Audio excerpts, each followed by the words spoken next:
All right. Hello, good, awesome people. I'm not showing my face because there's no need to show my face. Basically, I want to give a few pointers on how to organize your classroom library. The easiest way to do it is to do it by alphabetical order by author. But and what I also did one year, and let me see if I can pull it up on my computer, is basically, well, I'll pull it up later and I'll probably show it in another video because I don't want to waste time. Pretty much what I did one year is I had, instead of having where you see the actual genre here, what I did was I had an author's picture and all the books that I had for them on my shelves so they could see what is out there. Another way to organize your bookshelf is by genres. So you can either make up genres or use the original genres. Like one genre is historical fiction. So all my historical fictions are right there. And to keep them in the same section, you put the little stickers on it that you can buy from Walmart for little or nothing. And you label it HF. I will admit I did not do this by myself. I had students who came in and helped me after school and helped me do this. You have humor right here. I have action. I have science fiction. Culture exchange is a genre I made up and basically just showing different cultures, stories from different countries. Fantasy, realistic fiction. I put all my memoirs, biographies together. Classics are that classic literature, the Romeo and Juliet, The Killing Mockingbird, the Call of the Wild, The Prince and the Pauper. I have that all right here. Then I have my favorite authors. I'm actually going to change this section and add some more authors to it. But my favorite authors are Sharon Draper, Sharon Flake, Gordon Corman, Walter Z. Myers, and Jacqueline Woodson. So I have all of their books together. One author that I want to add to this once I collect more of his books is Jason McReynolds. And there's probably a few others, especially if they have over 10 books. You want to have it here. Then I have what is called empowerment lit. That means these are self-motivation books, sports, horror, short stories, books of short stories. And then right here you have suspense and mystery. Gentlemen's Club, pretty much are books that cater to boys. My books that are either written in poetry or they're a book of poems. And then you have Girl Talk, of course, cater to girls, and then your series. So I will admit this did take days to put together. Well, once you put it together, it works. One thing I try to do is do book talk. So whatever books I do for a book talk, I put them up here so the kids can see them.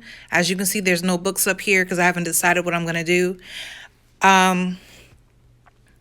With having a classroom library, you can't just have books on the shelf.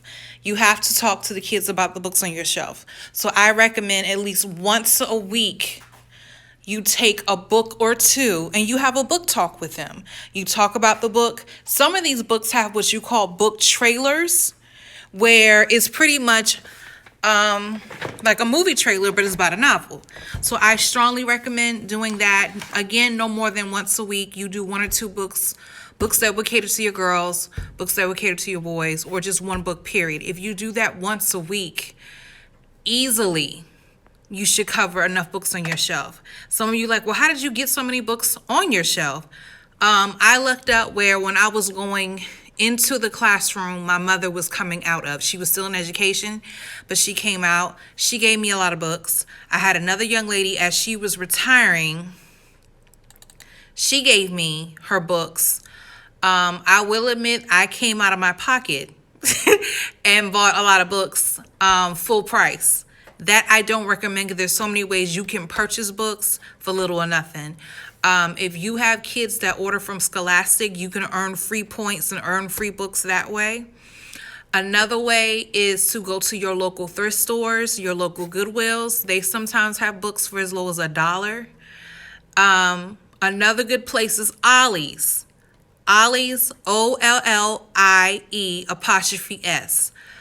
Ollie's will have sometimes nice hardback books for 99 cents. I've gotten Mike Lupica books, who's a great sports writer. Um,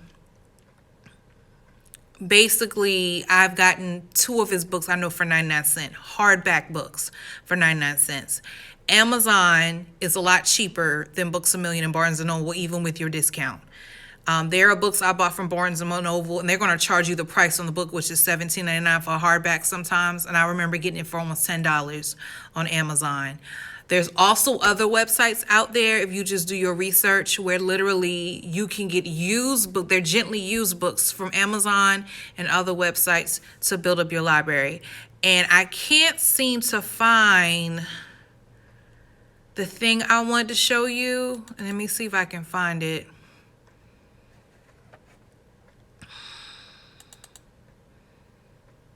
Okay, here's an example of what I did one year.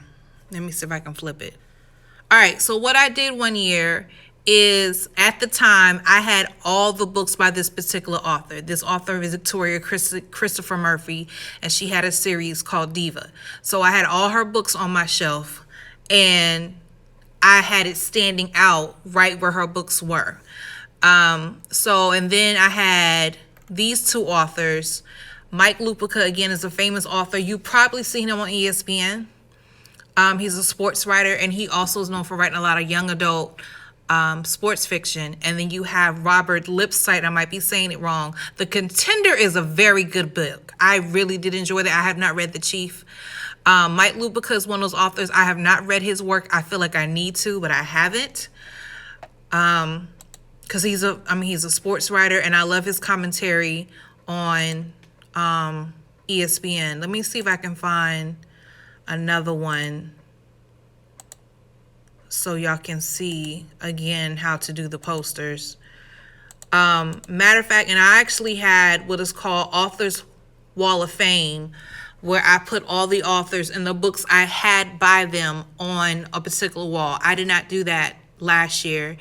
I probably won't do that again next year, but that is another idea. One year I did a Tip It or Rip It, where kids received extra credit if they checked out a book for me or checked out a book period, and they gave me a book review. And I posted it in a particular area where kids can read it so they can pick out other books. So there are many ways for you to encourage reading.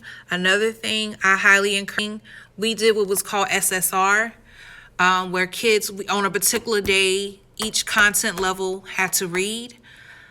I don't know how successful that was, but what I did one year is, because it was a struggle to get kids to read, and they were just pretty much staring at the book, I just took it upon myself and I asked them, do y'all just want me to read a book?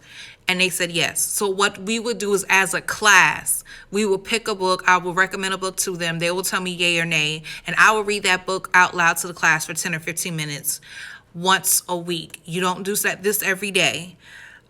Given our class size, given our class number, our class time limit, you really don't have enough time. So again, I recommend teachers, if your principal comes against you on this, just give them the statistics on it. Okay, so again, if you don't have a group of kids where they have a reading culture, you still want to expose them to reading. And one of those ways is to do, not necessarily what's called sustained silent reading, but just doing a read aloud with them. And then read aloud could be something that can be done every day. It can be the last 5 minutes of class where y'all take the time and read a chapter or read 5-10 pages every day of a particular book, and it exposes the kids to more authors and what's out there to read. Because some kids admitted to me, Miss Jenkins, the only time I read a book was when I read a book with you, and that's definitely a huge accomplishment. And I think that's it. But again, it's all about exposing your kids to reading and making sure you're telling them what's out there. That's the reason why I read almost 12 books this summer, and I'm going to make sure throughout the school year I read, because these kids don't know what's out there, and they don't realize that what they like to watch on TV is in a book somewhere. And there's a lot of good authors, a lot of good stuff that's out there. So if you stay tuned to me, you will definitely hear about that. Matter of fact, I'm going to do a book talk tonight on a book that I'm currently reading now, Blended by Sharon Draper, one of my favorite authors, and a book that came up in conversation. Some of you have been posting pictures of a young man who's been riding a horse on Two Notch and Broad River. There's actually a book about that. Not actually about him, but about what he's doing. It's called Ghetto Cowboy by G. Neary. And I want to talk about that and what I liked about the book and what it exposed about inner cities and black cowboys. A lot of people don't know this exists, and they do. So I'm going to talk about that tonight, and I will post that later. Happy reading.